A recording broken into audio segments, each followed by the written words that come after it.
mutuelle de développement pour Flakédougou. La mutuelle entend œuvrer pour faire face au manque d'infrastructures dans le village. Pour ce faire, Kambou Bonité, fils et cadre de la localité, a été désigné président de la mutuelle dénommée la MUDEF. C'est un projet que nous avons concocté, souvent dans les difficultés, dans les incompréhensions, mais qui aujourd'hui a fini par prendre forme. À toute la jeunesse, ceux qui sont encore réticents, de se joindre impérativement à nous pour que, main dans la main, nous puissions poser des actions et booster le développement de nos localités. Les cadres de la localité, dont le député Siaka Ouattara, soutiennent l'initiative des populations de Flakédougou. Ils exhortent celles-ci à œuvrer pour le développement de leur village. Que ce petit développement est un instrument pour continuer les actions de l'État et pour combler les déficits. L'État fait ce qu'il peut, mais l'État ne peut pas tout faire. C'est pourquoi il est nécessaire d'avoir une mutuelle pour prolonger l'œuvre de l'État dans nos localités et nous donner plus de chances que les autres. Aussitôt installé, le nouveau président se met au travail. Kambou Bonité a présenté aux autorités administratives les difficultés que rencontrent les populations de Flakédougou, notamment le manque d'eau, la construction d'une résidence permanente pour le sous-préfet, ainsi que l'équipement du centre de santé. Des actions qui devront améliorer les conditions de vie des populations.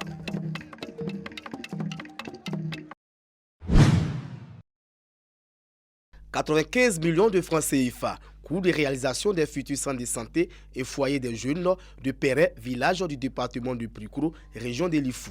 Des infrastructures pour améliorer le quotidien des populations de ce village. On n'a pas d'hôpital, ça ne nous arrange pas. Quand on est malade, on est obligé de parcourir 12 km d'abord pour se faire soigner. Le foyer des jeunes est le cadre d'expression et de réunion des jeunes.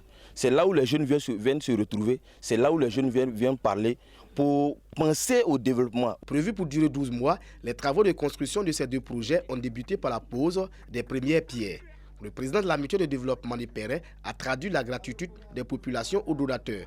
Et Ouattara a invité ses parents à accompagner ces projets en participant aux travaux, des réalisations qui vont booster l'essor du village. Nous pensons qu'il faut qu'on commence avant qu'on se tourne vers l'État.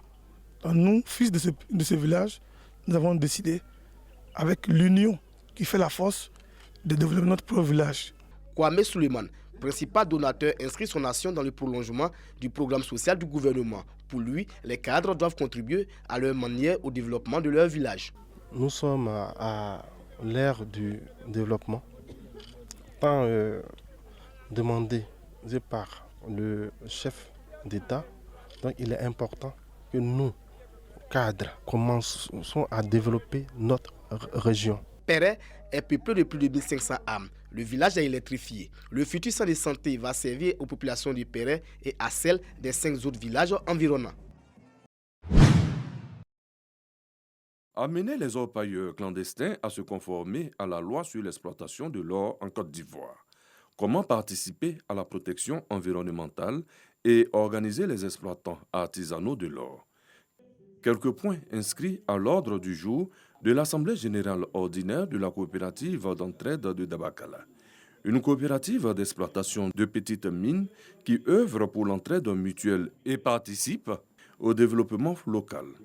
Faisant le bilan annuel de la coopérative à cette Assemblée générale, les responsables de la COPEDA appellent à l'unité et à la fraternité pour le développement de Dabakala.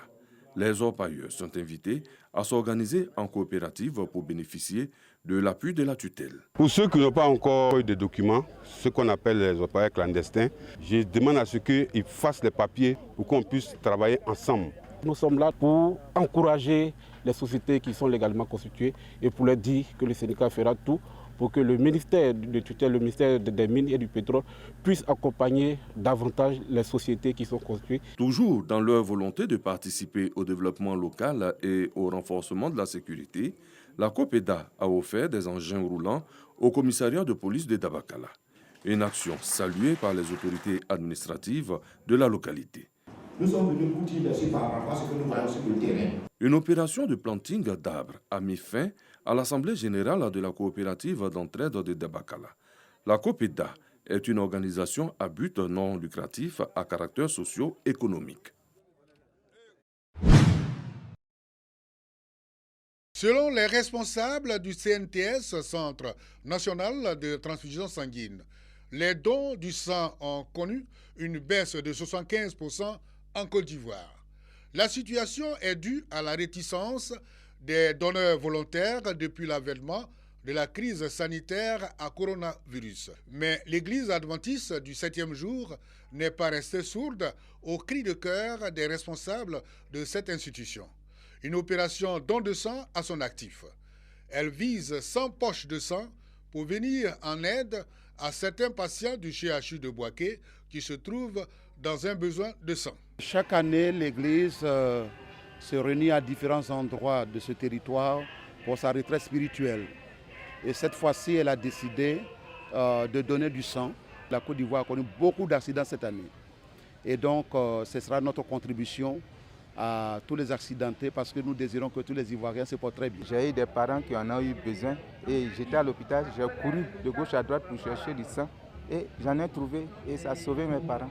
Cette action citoyenne et volontaire des membres de l'Église adventiste est jugée salutaire pour les responsables locaux du CNTS de Bouaké.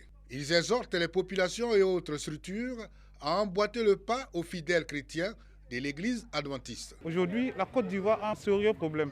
Le coronavirus est venu, on a rajouté, mais les maladies qui diminuent le sang n'ont pas aussi disparu. Donc nous sommes en perpétuelle recherche de donneurs. C'est une invitation que je donne à tout le monde afin que les gens viennent donner leur sang. Tout individu âgé entre 18 et 65 ans en bonne santé peut donner son sang.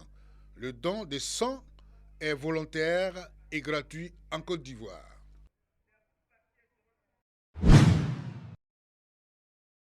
« 200 présidentes de coopératives et d'organisations féminines du district autonome de Yamoussoukro sont à l'école de l'entrepreneuriat et de l'autonomisation. Comment réussir mon business en tant que femme était le thème de la formation. C'est une activité de la Jeune Chambre internationale Yamoussoukro. À travers ce renforcement de capacités, ce club service veut contribuer à la promotion de l'entrepreneuriat féminin afin de faire de l'autonomisation de la femme une réalité à Yamoussoukro. Cette activité, nous l'avons effectuée pour les femmes de Yamoussoukro, pour leur permettre de se prendre en charge, pour développer ce qu'on appelle la confiance en soi, pour leur permettre d'être autonomes et faire des femmes de Yamoussoukro des élites. Les participantes ont été encouragées à développer des projets bancables et rentables. Ces leaders de femmes ont été également formés sur la confiance en soi. On peut être intelligente, on peut avoir les compétences, on peut également avoir tout ce qu'il faut, mais tant qu'on ne passe pas à l'action, on ne peut pas parler donc là de pouvoir entreprendre. Donc l'entrepreneuriat va nous donner donc la force de pouvoir passer à l'action, de pouvoir entreprendre ce qu'on veut, mais pour pouvoir entreprendre, il faut d'abord qu'on ait confiance. Des femmes devenues des modèles de réussite dans la société ont partagé leur expérience avec les participantes. Être autonome, c'est apprendre à faire des petites choses, mais sans forcément compter sur quelqu'un. Et lorsqu'on vous donne quelque chose, il faut savoir multiplier cette chose-là. Et tout ça a été donné comme formation à nos moments. La formation sur l'entrepreneuriat féminin et l'autonomisation n'est pas la seule activité de la Jeune Chambre internationale Yamoussoukro à l'endroit des femmes. Des programmes sur l'allaitement et la nutrition sont prévus les mois à venir.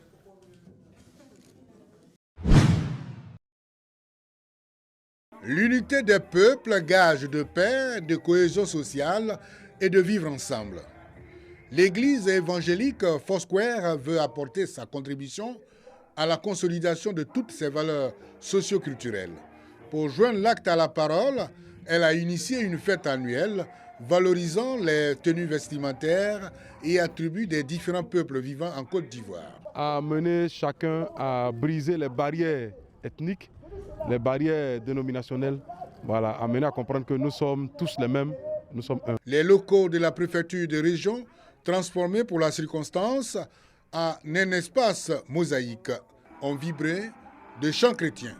La convivialité et la fraternité célébrées par l'ensemble des communautés chrétiennes issues de toutes les couches sociales. Les autres églises doivent emboîter le pas pour faire la même chose. Nous venons d'assister à un cours de cohésion sociale, un cours d'unité des peuples.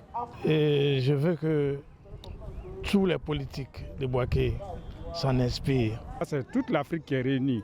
Et là, l'harmonie, l'entente amène la paix et la quiétude dans le pays. La jeunesse a apporté également sa contribution à travers une production littéraire. J'ai dû prendre ma plume de poète et essayer de concocter quelque chose qui rentre dans cette même ligne droite, parce qu'il faut que nous jeunes, nous puissions comprendre que si l'autre est du nord et que l'autre est du sud, nous sommes un. La fête annuelle de l'église Foursquare de Bouaké est une célébration rentrée dans les mœurs des populations, vu l'engouement et la mobilisation des habitants de Koko.